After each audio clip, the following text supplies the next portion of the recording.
Morning అయిపోయింది. ఇక morning routine కూడా స్టార్ట్ అయిపోయింది అనమాట. సో మొన్నటి నుంచి అయితే గిన్నెలన్నీ కడిగి పెట్టేశానే కానీ అస్సలకి సర్దలేదండి. ఒళ్ళైతే ఒకటే నొప్పి అనమాట. అందుకని చెప్పేసి కొంచెం ఫీవర్ కూడా వచ్చింది. ఇక అయితే సర్దే ఓపిక అస్సలకి లేదు. ఈ రోజు అయితే ఇక గిన్నెలు సర్దేసి ఇక వంట అయితే స్టార్ట్ చేయడమే. సారీ, వంట కాదండి, ఫస్ట్ అయితే కాఫీ పెట్టేసుకుందాం. ఎందుకంటే ఉదయాన్నే కాఫీ తాగితే కానీ ఎంతో ప్రశాంతంగా అనిపిస్తుంది కదా.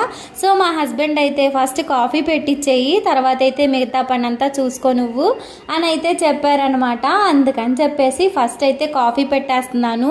పాలైతే కొంచెం అన్నీ ఉన్నాయండి. ఇక మా హస్బెండ్కి నాకే కాబట్టి ఇవైతే సరిపోతాయి అనమాట. దీంట్లోనే కొంచెం అన్ని వాటర్ యాడ్ చేసి ఇక కాఫీ అయితే కలిపేస్తున్నాను. నిన్నైతే డికాషన్ కాసాను కదా, అవే ఉన్నది.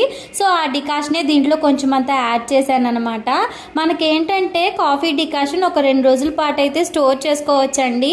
నాకైతే బాగానే అనిపించిందండి. మనకి ఫస్ట్ డే ఎలా పెడతామో డికాషన్, సెకండ్ డే కూడా అదే టేస్ట్ అనిపించింది.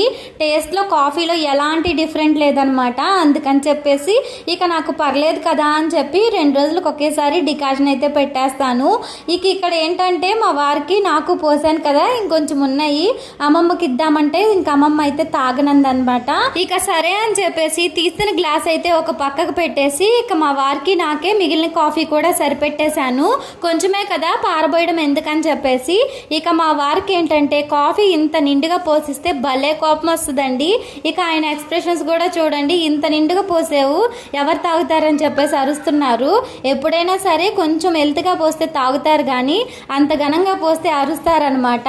ఇక సరే ఆయనకి ఇచ్చేసి తర్వాత నేను కూడా కాఫీ తీసుకొని ఇక కొంచెం సేపు అయితే కూర్చొని తాగేశాను. తర్వాత వచ్చేసి ఇక ఇక్కడ బట్టలన్నీ మిషన్లో అయితే వేస్తున్నానండి. వాయిస్ ఓవర్ ఇచ్చేసేటప్పుడు ఏమన్నా సౌండ్స్ కానీ డిస్టర్బెన్స్ కానీ వస్తే సారీ అండి. ఎందుకంటే మా పిల్లలు ఉన్నారు కదా, ఒకటే గొడవను, ఇక టీవీ సౌండ్ కూడా ఎక్కువగా పెట్టేస్తున్నారు.